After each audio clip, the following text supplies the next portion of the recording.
अलग अलग जानवरों की अजीब हरकतें। Number 1, hippo. ऐसा माना जाता है कि हिप्पो का पूप सबसे खतरनाक होता है और इसकी पूप सबसे ज्यादा जहरीली होती है।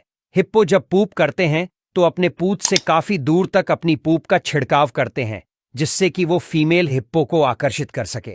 हिप्पो के पूप से तालाब या नदी के पानी में ऑक्सीजन की मात्रा कम हो जाती है, जिससे कि मछलियां मर जाती हैं। आपको बता दें कि हिप्पो ऐसा जानवर है, लंबे समय तक पानी में रहने के बावजूद उन्हें तैरना नहीं आता। नंबर 2, मादा शेरनी। क्या आपको पता है माता शेरनी जब अपने बच्चों को जन्म देती है तो नर शेर को उनके बच्चों के पास नहीं आने देती। ऐसा शेरनी इसलिए करती है क्योंकि शेर बहुत ही गुस्से वाला जानवर है। शेरनी को पता है कि अगर वह गुस्से में अपने बच्चों को पंजे से मार देते हैं तो उससे बच्चे की जान भी जा सकती है। शेरनी अपने बच्चों का बहुत अच्छे से ख्याल रखती है और उसके दौरान उनके बच्चों के पास कोई भी नहीं जा सकता।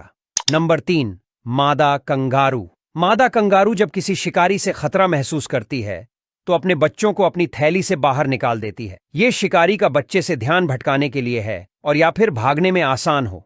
इसलिए कठोर परिस्थितियों में जब संसाधन दुर्लभ होते हैं, मां कंगारू दूसरों का समर्थन करने के लिए अपने एक बच्चे की बलि भी दे देती है। ये एक अकेला जानवर है जो अपने बच्चों को जोखिम में डालकर खुद बच जाते हैं। नंबर 4, कोयल। यह सच है कि कोयल, जिन्हें कोयल भी कहा जाता है, अपना घोंसला स्वयं नहीं बनाते। इसके बजाय वे अपने अंडे कौवे जैसे अन्य पक्षियों के घोंसलों में रखते हैं और दूसरे पक्षी को अंडे सेने और बच्चों को खिलाने के लिए छोड़ देते हैं। इसे ब्रूड पर जीविवाद कहा जाता है।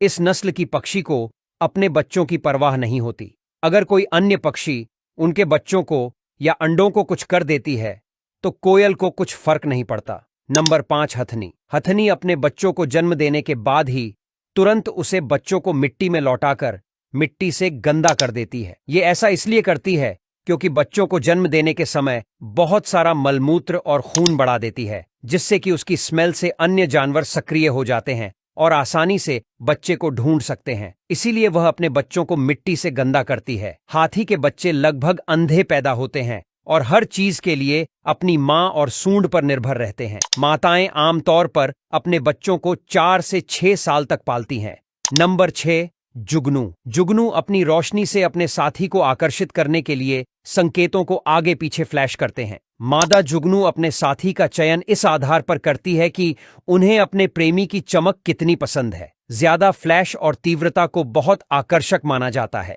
प्रभावित फीमेल जुगनू रुचि दर्शाने के लिए प्रदर्शन कर रहे मेल जुगनू की ओर देखती है। नंबर 7, पांडा। जू के कर्मचारियों का कहना है कि पांडा को संभालना काफी मुश्किल होता है क्योंकि वह इतने बेवकूफ होते हैं कि वह अपने आप को ही मार लेते हैं। जैसे कि आप वीडियो में इनकी हरकतें देख सकते हैं कि कैसे इतनी ऊंचाई से पांडा अपने आप को गिरा लेते हैं।